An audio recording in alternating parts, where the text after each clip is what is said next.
Global dear Institute student अस्सलाम वालेकुम। आज का टॉपिक है हिस्टोग्राम। हिस्टोग्राम एक ग्राफ है। Histogram graph. अब देखिए होता क्या है, हिस्टोग्राम से rectangle shape graph. It represent vertically and horizontally. Horizontally और वर्टिकली दोनों लिखा जाता है। यानी ये हिस्टोग्राम बहुत ही बड़े डेटे को सिंप्लीफाई करके एक क्लोज शेप में बहुत ज्यादा इंफॉर्मेशन देता है पूरा गिवन डेटे का। तो अब हम क्या करेंगे, सबसे पहले इस फ्रीक्वेंसी जो टेबल है, डिस्ट्रीब्यूशन है, एक गिवन फ्रीक्वेंसी टेबल डिस्ट्रीब्यूशन है, हमने क्या करना है, कंस्ट्रक्ट हिस्टोग्राम। इस पे सबसे पहले हमने क्या करना है, क्लास इंटरवल लिखना है। क्लास इंटरवल का हमने कॉलम बनाना। तो क्लास इंटरवल का कॉलम हमने बनाना है यूं। फिर उसके बाद फ्रीक्वेंसी आ जाएगा। उसके बाद क्लास बाउंड्रीज आ जाएंगी। क्लास बाउंड्रीज सीधी से हमने नोट करते हैं। तो क्लास इंटरवल क्या है, 20 से 29, फिर उसके बाद 30 से 39, 40 से 49, 50 से 59, 60 से 69। ये कुछ क्लास इंटरवल्स हैं। अब हम क्या करेंगे, इसके फ्रीक्वेंसी की वन क्या है, 1 में 2 फ्रीक्वेंसी, 3, फिर इसमें 2, लास्ट में 1 2 3 4 5 3 4 5। अब इसके क्लास बाउंड्रीज फाइंड करने के लिए मैंने एक लेक्चर में बताया था क्लास बाउंड्रीज इसके लोअर अपर दोनों प्रीसीडिंग के सेम होते हैं। देखिए आप इसमें क्लास बाउंड्री फाइंड करने के लिए 20 है तो 0.5 माइनस करेंगे 20 से, फिर ये अपर से फिर क्या करेंगे, 0.5 प्लस किया जाएगा। देखिए 29.5 होगा, यहाँ पे 19.5 होगा, तो ये क्या बनेगा, तो इधर लिखेंगे 19.5 से लेके 29.5 तक ये क्लास बाउंड्री बनेगा। फिर 30 से 0.5 माइनस करेंगे तो क्या होगा, 29.5, इधर आएगा 39.5। अब 40 से हम क्या करेंगे, 0.5 माइनस करेंगे तो 39.5 आएगा, और 49 के साथ प्लस करेंगे तो 49.5 होगा।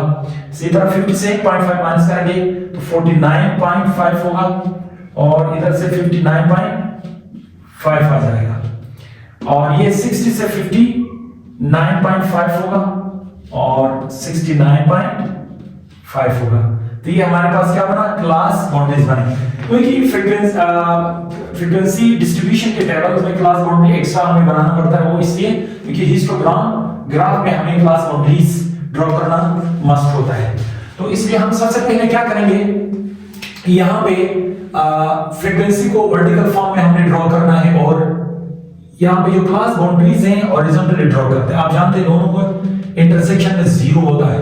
अब हमने बाकायदा तौर पे फ्रीक्वेंसी को देखना कहां से है, 1 से लेके 3 तक है, तो बराबर 3 इंटरवल्स बनाते हैं। ये 0 होगा, इधर ये 1, और बराबर इंटरवल्स में ये 2, और ये क्या आ जाएगा, 3 आ जाएगा। ऐसे हमने फ्रीक्वेंसी को लिखा जाएगा। ये फ्रीक्वेंसी है वर्टिकल में, और हॉरिजॉन्टल में क्लास बाउंड्रीज को लिखा जाएगा। अब क्लास बाउंड्रीज कहां से है, 19 से लेके 29.5 जाकर फिर 69.5 तक है।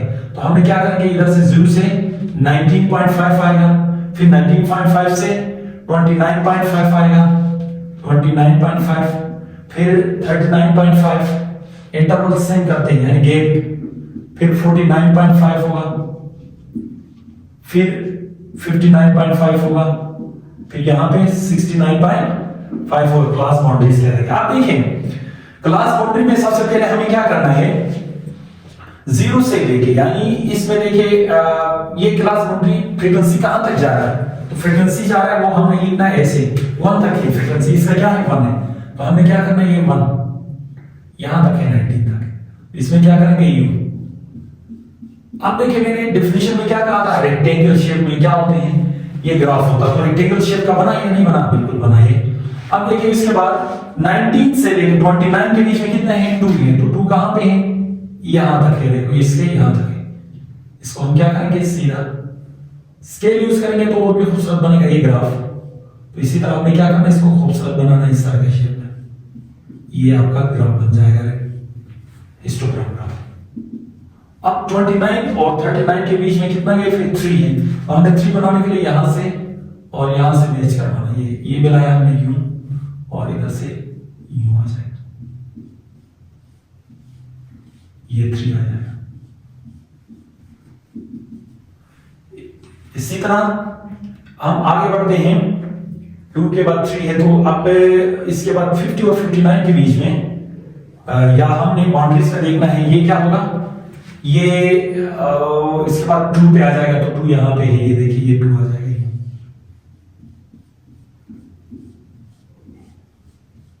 तो यहां पे इसका, और लास्ट में क्या होगा, 1 आ जाएगा, तो 1 को लिखेंगे ऐसे। एक काम हम क्या करते हैं, ये जो 0 सामने स्टार्ट किया, ये इसमें होता था, लिहाजा ये यहां तक 1 कहां तक आएगा, 2 के बाद ये फिर 1 आएगा, 1 कहां पे, इधर है,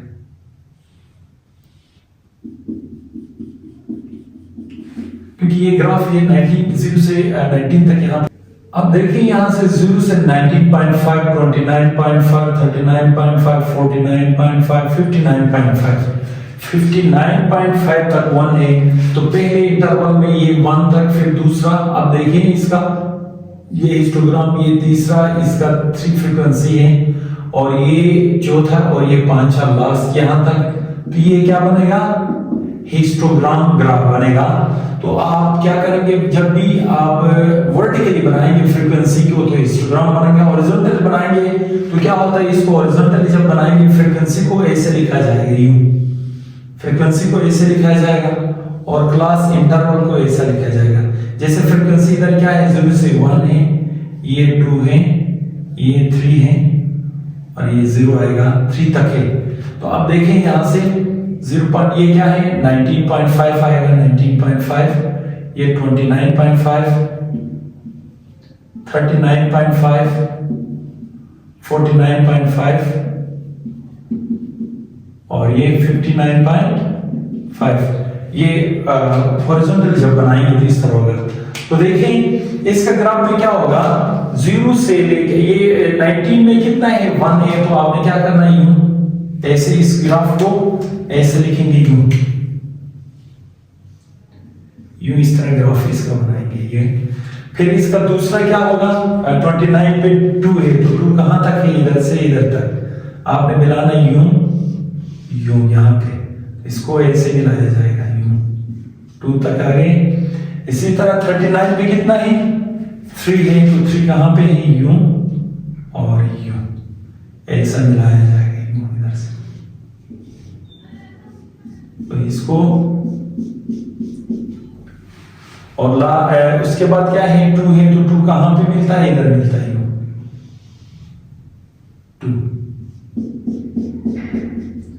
और लास्ट में क्या है, देखिए 59 की क्लास बाउंड्रीज में 1 है, तो 1 इधर तक है, यहां से यहां यू मिलाएंगे, तो ये 1 हो जाएगा।